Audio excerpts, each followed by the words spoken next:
The annual video that I do every year and today I'm going to do my 2022 official MLB free agent predictions. That's what I'm going to do in today's video.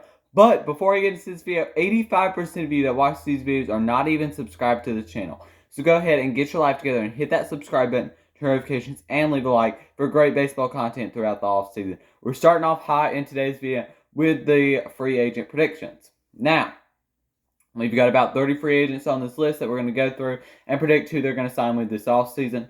Not all these have to be correct, obviously. I'm not doing them to be correct. I'm just doing it for the fun of it. All right, so let's go ahead and get into the first free agent that I have is Seiya Suzuki. Now, this is a guy that you've probably never heard before. That's because he's coming over from the Japanese league.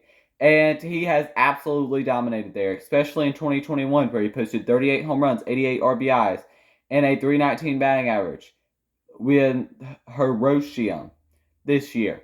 He had a really, really great year, and is going to be coming over from the Japanese league. Now, we have seen some Japanese players that have done really well, aka Shohei Otani, and he's compared to be the next Shohei Otani. There's been some awfully disappointing ones, like Yusei Kikuchi, Shogo Akiyama. There's been some disappointing players. Some teams that could be interested in Seiya Suzuki's services. Now, I'm sorry if I'm botching his name. I really am. But, you know. First one's the San Francisco Giants. Now, we don't really know the timetable of when he's going to be up, if he's going to go to the major leagues instantly, like Shohei did, or if he's going to need a year or two in the minors and then kind of get straight. But some teams that could be interested. Number one, the San Francisco Giants. The Giants are a team that could look at some outfield help, and why not Suzuki? The Dodgers are another team. They can probably bring back all the free agents and bring in a guy like Suzuki with what kind of payroll they have. They have such a big payroll that they could possibly do this. The Rangers are another team. They don't have a lot of outfield depth in their farm system and have struggled in the outfield this year and in previous past. So Suzuki's somebody that they could definitely think about bringing in. They had a lot of interest in Otani when he was coming out of the Japanese league, so maybe they have a lot of interest in him too, with them lacking outfield depth. And the team that I think is going to sign him is the Chicago Cubs. The Cubs are a team that went into a full rebuilding mode at the 2021 MLB trade deadline and are totally in that mode now. And they're a team that I think is going to sign at Suzuki. Next up is Nelson Cruz of the Tampa Bay Rays in Minnesota. 2021, he came over in that blockbuster deal to get Cruz there. Some teams that could be interested are the Marlins, Rangers, Braves, and Mariners. Now, obviously, this expands him a lot if the NL has a DH. That's 15 more teams that are interested in Nelson Cruz's services. So he may wait out quite a while. But with what the Rays gave up in Joe Ryan and Drew Strotman, who are two very good prospects, I don't see the Rays moving on from Nelson Cruz here. I think the Rays bring back Nelson Cruz. Next up is Raisel Iglesias. Iglesias was with the Angels in 2021 all year, and Iglesias had a very solid year, one of the better ones of his career. And Iglesias, I think, is going to have some pretty big interest from some different teams this offseason. This year for the Angels, he posted a 7-5 record with a 2.57 ERA, being that shutdown guy in the ninth inning for this team. The other teams that could be interested are the Phillies, Blue Jays, Cardinals, and of course the Angels, who realistically is who I think is going to re-sign him. I think the Angels can't let this guy go. Iglesias is a very good closer that's going to come at a cheaper cost. I don't think that he's going to cost a lot of money. He's not going to cost Liam Hendriks hype money or anything like that. I think that they should keep with Raisel Iglesias, and yeah. Next up is Anthony Rizzo, first baseman for the Cubs and Yankees in 2021. The Cubs will be interested in bringing him back for sure. A lot of people think that the Cubs are going to bring back all of these guys, but the reason that they got rid of them was because they couldn't pay them all. But yeah, so Rizzo was great since going over to the Yankees. He looked more motivated to actually play, and yeah. Some other teams that could be interested are the Cubs, Marlins, Brewers, and Guardians. But I think he re-signs with the Yankees. The captain, Brandon Belt, first baseman for the Giants in 2021. I think he'll be the first baseman for the Giants in 2022. The Braves also could be interested if they don't bring back Freddie Freeman. The Brewers could be interested as well. The Brewers had a lot of power at first base, but didn't really have any person that could compare to Brandon Belt. The Guardians are another team that could be very interested, and the Marlins. But the thing is, I just can't see Brandon Belt, the captain, in any other jersey besides the Giants jersey. JD Martinez is the next one. Martinez is simply a DH, and assuming the DH comes over to the National League, he will have 15 more teams interested in him as well, because Martinez is one of the better DHs in baseball. Now, some teams that could be interested are the Nationals, Red Sox, Giants, Padres, and White Sox for his services. He had 28 home runs, 99 RBIs, and a 286 batting average for the Red Sox this year. I think he's going to sign with the Nationals. So the Nationals have to, I think they definitely should bring somebody in so it doesn't look like to Juan Soto that they're just totally going to give up on 2022 too. Because that's basically what they did in 2021 when they traded Max Scherzer and all them in 2021. So they could bring in him for a pretty cheap deal, possibly even deal him at the deadline. And Soto might be a guy that's a trade candidate. I don't know. Kendall Graveman is a guy that got traded from the Mariners midseason this year in a very shocking deal to both sides. And Graveman had a phenomenal year this year. An absolutely great year that we've never seen in the past from Kendall Graveman, though. Which teams haven't seemed to care too much about that in the past. I mean, look at the Dodgers. They gave Trevor Bauer a, 30-some million buck contract. And look how dumb that contract's looking. But the combined with two teams this year, he was 5-1 with a 1.77 ERA between those two teams this year. What a great year. Some teams that will be interested are the Phillies, the Blue Jays, the Astros, the Cardinals, Angels, and the Mariners could look at bringing them back. The Angels, I think you can kind of count off if they're going to bring back Raisel Iglesias. Mariners, I think you could count them off too. They've got enough good relievers in that bullpen. Cardinals, they're interesting, but probably not. The Blue Jays, Phillies, and Astros are kind of the three teams that I have it down to. I've got them going back to the Astros. Next up is Eduardo Rodriguez. This is a guy that I think is going to come in on like a 1 year, $10 million something type deal, maybe even a 2 year. And he's going to prove to the team that he can do something. And some teams will be interested. I don't see the Red Sox bringing him back, but the Rangers, Padres, Blue Jays, and Cardinals could all be interested. I like the fit of the Cardinals a lot, but I've got them getting another big left-hander.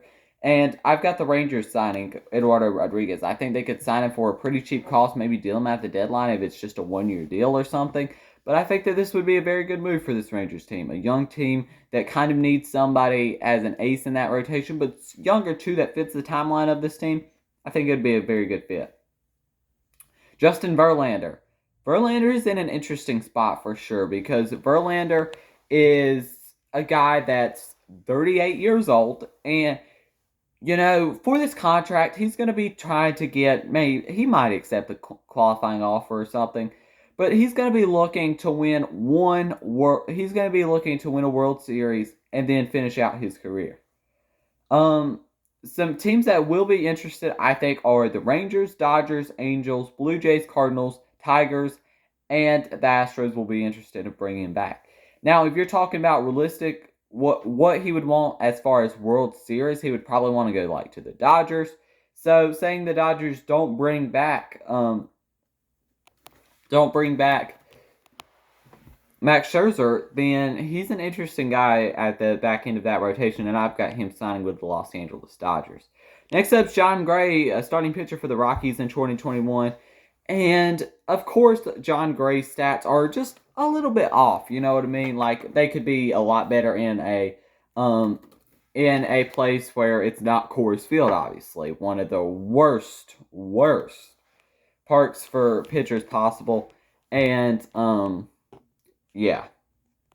He had an 8-12 record with a 4.59 ERA in Colorado this year. But he's only going to get better if he moves somewhere else. And why not go to a team that's great at developing pitching as well, may I add, in the Tampa Bay Rays. The Padres, Angels, Blue Jays, and Cardinals will all be interested in his services as well. But the Rays are the best fit for him and the team that I think definitely could look at signing him. They could make him into an ace pretty quickly. He had a 4 ERA in Coors Field. And if you can, I mean, they're going to turn that around. And this guy could be a future ace for their rotation. Bring him in for 1 or 2 years, develop him, and he's going to be a great, great guy for your team, I think, possibly.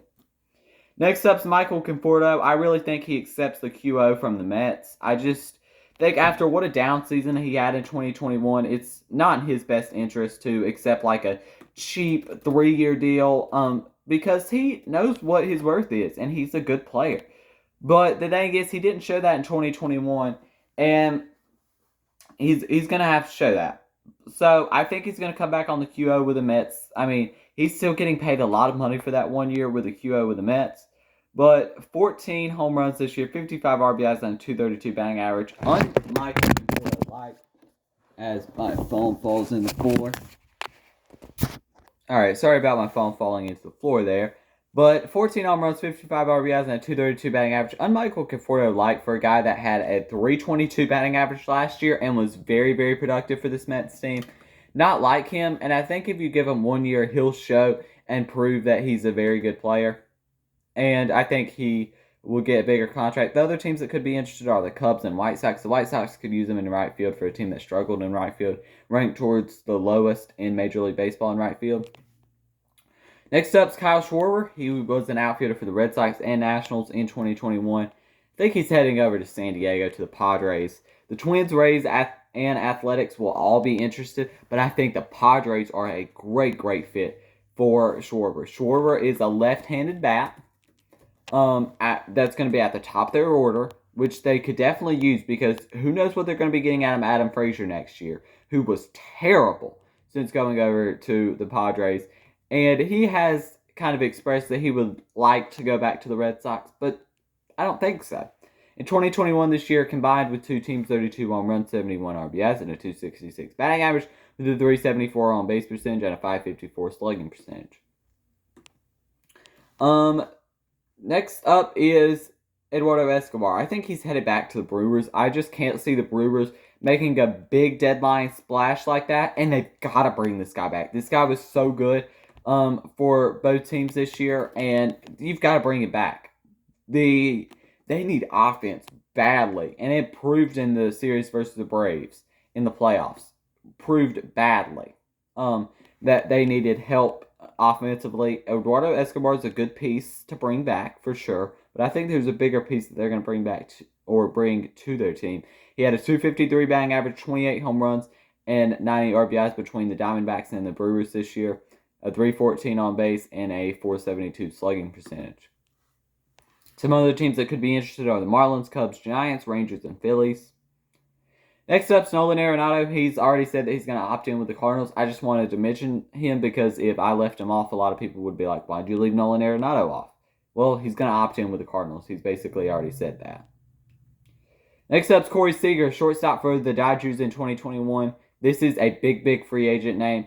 Teams that will be interested are the Yankees, Phillies, Astros, and Rangers. All will be very, very interested in Corey Seager's services. And Brian Cashman is on his last straw. I mean, if he keeps his job, he is on his last straw in New York. And he's going to try his best to bring in Corey Seager, and I think he does. As much as I hate to say it, I think he realistically does bring in Corey Seager because he's on his last straw as the GM. And he's got to make a big move like this to help the Yankees big time because Gleyber Torres is not cutting it. I mean, their whole team is really struggling, and they strike out a ton on this team. And Corey Seager's the exact thing they need. A left-handed shortstop with power, hits for a high average, and doesn't strike out a lot. Literally everything they need. He would be the perfect fit in New York. Next up, Starling Marte, an outfielder for the Athletics and Marlins in 2021. Some teams that will be interested are the Brewers, Reds, Mariners, Yankees, Padres, and the Phillies. I think he realistically signs with the Phillies, though. The Phillies are a team that I thought might get him at the deadline. I think the Astros are another team that could be interested. I forgot them on this list. But the Phillies, I think, are the team that ends up signing him. Marte had a great year this year. Really proved himself to possibly getting a pretty solid contract in free agency. And they need outfield help. The Phillies do very badly. very, very badly. And if they don't trade for somebody, they've got to go. They need to go for Marte. Now, Marte obviously is not re-signing with the Athletics. We already know that. The Athletics are on that Moneyball bank and are not going to spend any money. This year, combined with two teams, 12 home runs, 55 RBIs, and a 308 batting average, posting a 381 on base percentage and a 456 slugging. Next up is Nick Castellanos. He was with the Reds in 2021. I think he's going in division. I will tell you that. The Reds, Nationals, Cubs, Giants, and Blue Jays will be some other teams interested. But I think he heads to the Brewers.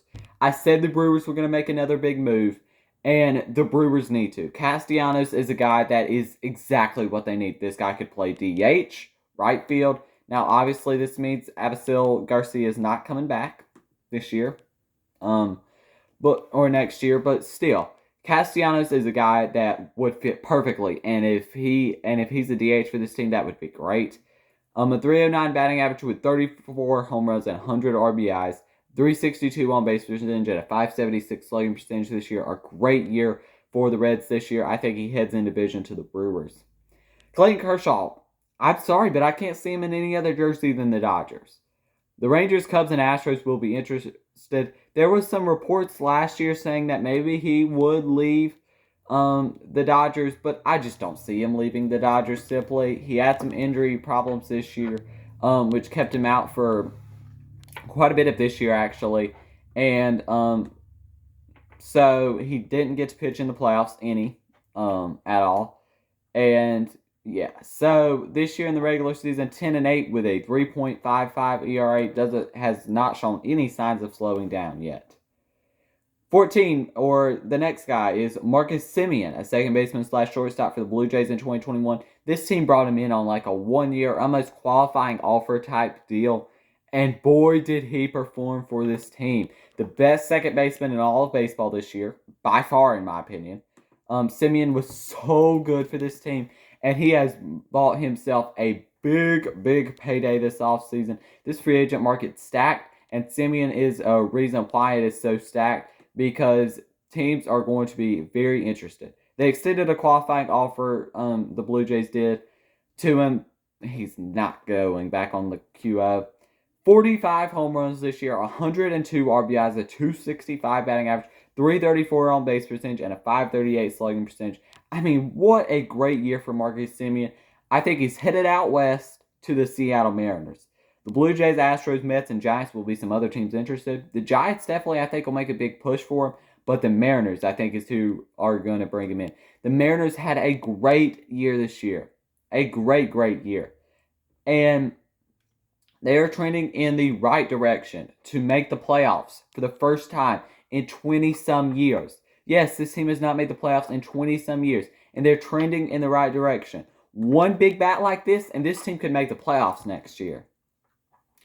Next up is Chris Taylor, utility guy for the Los Angeles Dodgers in 2021. The Cubs, Mariners, Dodgers, and White Sox will all be interested in the utility man's services. But for Chris Taylor, I think he's headed to Chicago, the White Sox. The White Sox need a guy like him. They need a second baseman, and this guy can play the outfield too. Two of some pretty big needs this offseason that could be filled in with really one player. Obviously, he can't play two positions at the same time, but still.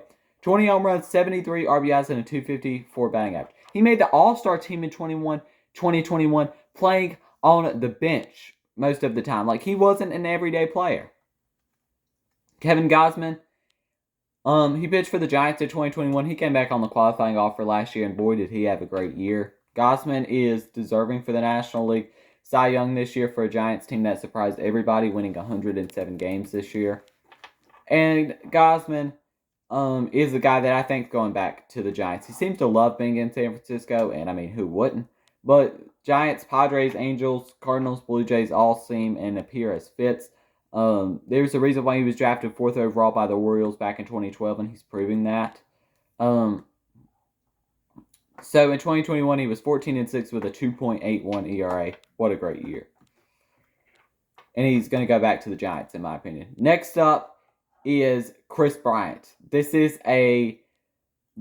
one that is going to be very interesting. I don't think the Giants are going to bring him back. I think the Giants might have a little bit of interest, But why would Chris Bryant's not even going to be playing his normal position? He's going to be playing in the outfield. Yes, he seemed to love San Francisco in his half a year there, but still, I just don't think he's coming back. The 4 teams that I think are going to be interested: Marlins, Phillies, Blue Jays, and Rangers.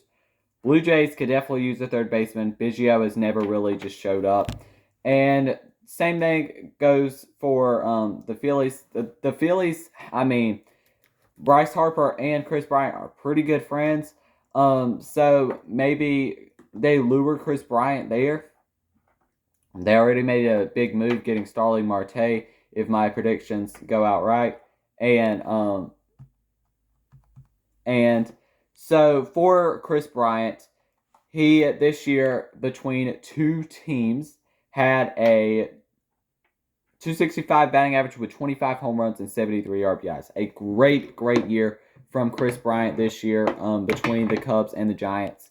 The Cubs obviously traded in midseason to the Giants. I don't think he's coming back. I think he's headed to the Miami Marlins. The Marlins, yes, are a team that's bound to spend money at this point. Like they've got to start spending some money. And I think they spend some money on Chris Bryant here. What's going to be a lot of money.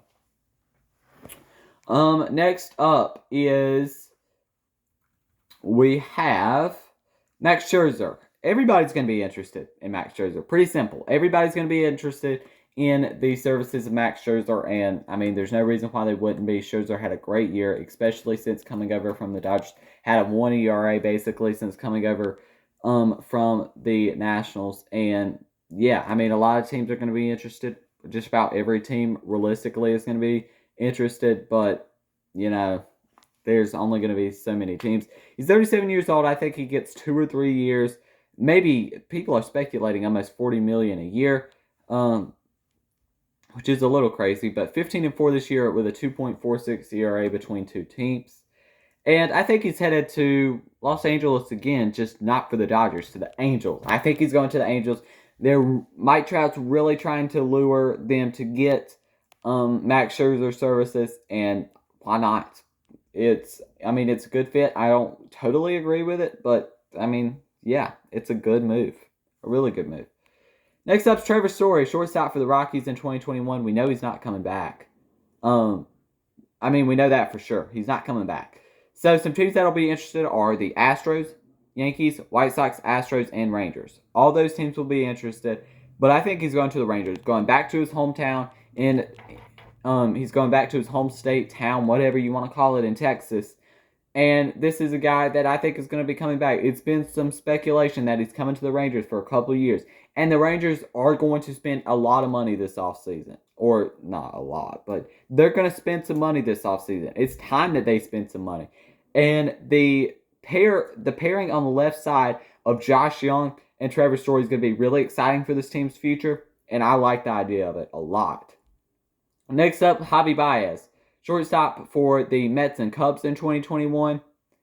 And some teams that are going to be interested are the Astros, Blue Jays, Phillies, Mets, and Rangers.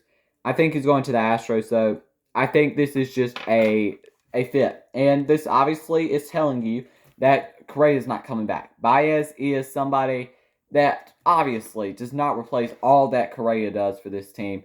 But Baez is more healthy. We can say that. And he can play second base or shortstop. He's going to play shortstop. Baez and Altuve on still are a very good combination in the infield. 31 home runs, 87 RBIs, and a 265 batting average. This guy's stock is going up in free agency because of how good his batting average was, and he's lowering his strikeouts, which just makes him that much of a better player. He's headed to Houston. Next up is Noah Syndergaard. He's got the QO from the Mets, but I think he's headed to Chicago for the Cubs. The Cubs are going to make another big move here. They got Suzuki in my earlier predictions, which feels like a long time ago. But Mets, Cubs, Padres, Rangers, Twins, and Angels all will be interested in his services. But I think he goes to the Cubs. The Cubs, I think, are going to be willing to give him a big deal, even though he's not been healthy over these last few years. The Cubs, I think, are going to be willing to take a risk. I mean, they took a risk with Jason Hayward, and look how dumb they're looking. This team has basically a double-A team. They need to sign some people that are actually good because this team literally has a double-A team out there. And that's what they're presenting to their fans. Next up's Marcus Strohman. He's not headed back to the Mets either. I think he's headed to San Diego, to the Padres. I said this in my Padres offseason video. Their number one target was to get Marcus Strohman. Strohman is such a great guy, and they know what depth is. They need depth, and they know that. So he's going to the Padres. The Cubs, Rangers, Mets, Angels, Giants, and Blue Jays will all be interested. There's going to be a ton of teams interested in his services, but I have got him going to the Padres. Freddie Freeman. This is not me being biased. It's simple. He's going back to the Braves. Angels, Padres, Brewers all will be interested in his services, but they're not getting him. He said that he wants to come back to the Braves. The Braves are going to pay him. I feel like it's almost like they've got a contract kind of in the works or almost done at this point, and just have not really announced it to the public. Next up's Carlos Rendon. He had a great year this year, obviously. He was paid $3 million this year, and he performed like a $20 million player, honestly, this year. He performed so well for the White Sox, which will make him get a big payday this offseason. The Cardinals, Blue Jays, Padres, White Sox, Angels, Giants, Twins, and Cubs will all be interested in his services this offseason. And I think it would be a great fit with the Angels. Angels, though, have a lot of lefties in that rotation, honestly. And he had a 13-5 record and a 2.37 ERA in the regular season. Has he ever shown that before? None. I think he goes back to the White Sox. Simple. The White Sox have re-signed him, even though he had an 8 ERA in 2021 for $3 million. Edge, he was the third overall pick back in 2014. I think he's going back to the White Sox. We're down to our final two players. The second to last, Robbie Ray of the Blue Jays. Some teams that will be interested are the Cardinals, Blue Jays, Padres, Angels, Giants, and Twins. Robbie Ray is a big free agent this offseason. And who would have thought coming into it before the season that Robbie Ray would be even any kind of factor in free agency. He's 30 years old. The Blue Jays have extended the qualifying offer, but he's not going to accept that. He's going to want a longer-term deal, especially for a guy that's never proven to be this good before. 13-7 with a 2.84 ERA this year. I think he's headed to the Cardinals. The Cardinals, I made an off-season video about them yesterday. And the Cardinals' number one thing is they need a left-hander in that rotation, towards the top of that rotation, and that's what they get here. A rotation of Ray, Flaherty, Wainwright, Michaelis, and Dakota Hudson is a nasty rotation. And you get some bullpen arms too. This team's chilling. They're feeling very, very good about themselves for 2021 and possibly could compete with the Brewers for that NL Central crown. The final guy, the biggest free agent of them all this year, Carlos Correa of the Houston Astros in 2021, just had a team that went to the World Series, but everything suggested that he's not coming back to this team. Everything has. And he's not coming back, I don't think.